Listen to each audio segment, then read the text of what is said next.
Greetings and salutations, viewers. It is I, Cybertron X, coming to you from the floor.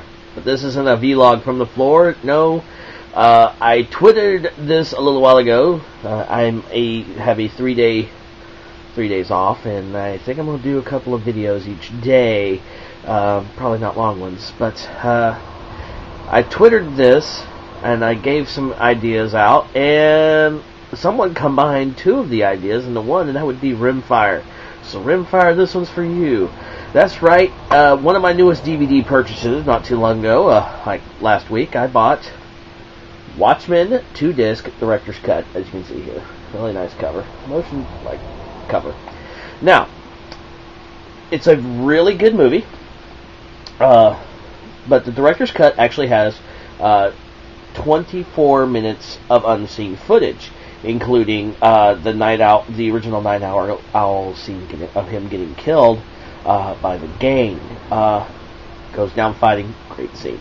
Overall, my reactions to the actual Watchmen movie it's a really good movie. I mean, I give it an 8.5. I don't give it a 10. I give it an 8.5. Why?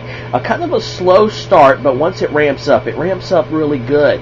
Action scenes are, once it starts building, is pretty good. The first part of the movie gives you a basic backstory of all the Watchmen and how it became and what's going on in the world.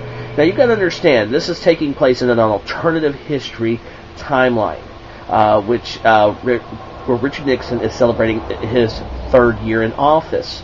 And somebody asked me, well, how can he have a 3rd year?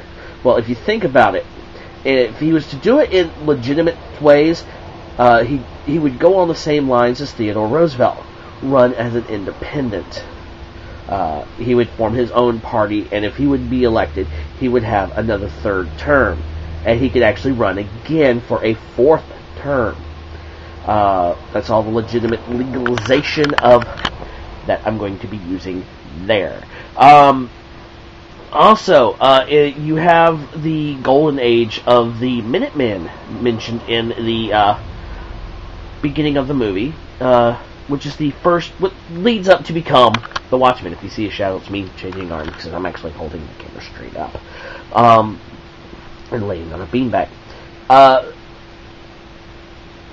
Really good storylines of continuity with Rorschach, Dr. Manhattan, the two Silk Spectres, Comedian, Ozymandias, I can't pronounce it.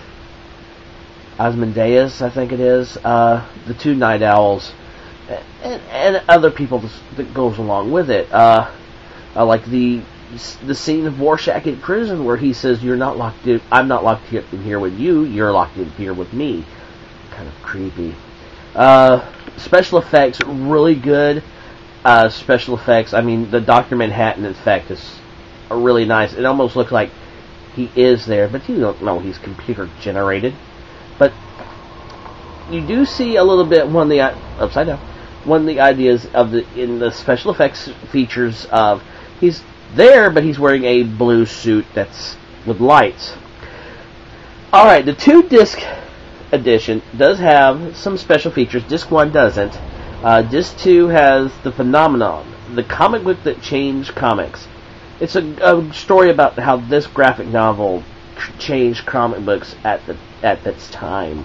The original 11 video journals from the Watchmen set, and My Chemical Romance music video on there as well. Overall, my opinion of the DVD itself is a really good purchase if you want Director's Cut. If you're not like me, who likes the Director's Cut of a movie, you don't get it. It's not really worth the money if you don't want the Director's Cut. Unfortunately, it just has the Director's Cut. If it had the original, where you could watch the original theatrical release compared to the Director's Cut, would have been a really good selling point. But this just has the Director's Cut as well as the Blu-ray, not Blu-ray, but the digital copy, and where you can, it's actually, instead of having 3 discs and they're just calling the digital copy a bonus disc, it's actually the second disc also contains the digital copy. That's something that's getting me now. Is the digital copies for DVDs. You can take and put the digital copy program onto the second disc and use that instead of having to put it in a whole separate disc to form the digital copy, which to me is actually a waste of money. It's a way. It's a lot of DVD publishers' way of saying, "Hey, you have this second disc, we can charge more," even though a lot of people don't really use the digital copy. So that's a drawback from the selling point. But once you have it on a second disc that's also having the special features, that adds in a little extra bonus. But let's go back to the Watchmen movie itself. Like I said, the Watchmen gets an 8.5, being that it's a slow starting of a movie, but once it builds up rather good and starts moving in a better pace. It did keep my interest. It's it turns out to be a little bit more than 3 hours long. I started watching this at 8 o'clock one night, and then I turn around and it's like 11:30. I'm like, okay. But overall, it's a good movie. I don't have any qualms about it. I don't have any... Now, I'm going to upset a lot of purists out there. I have never read the comic. And I call myself a comic book fan. Sorry.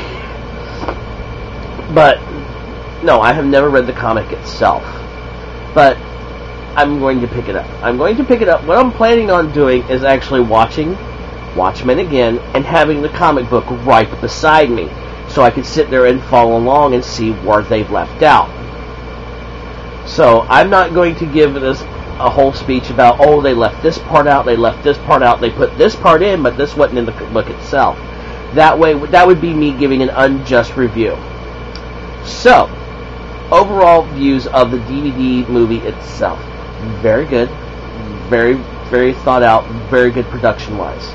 So this has been my DVD review of Watchmen, the director's cut. So this is Cybertron X from the floor. Be good.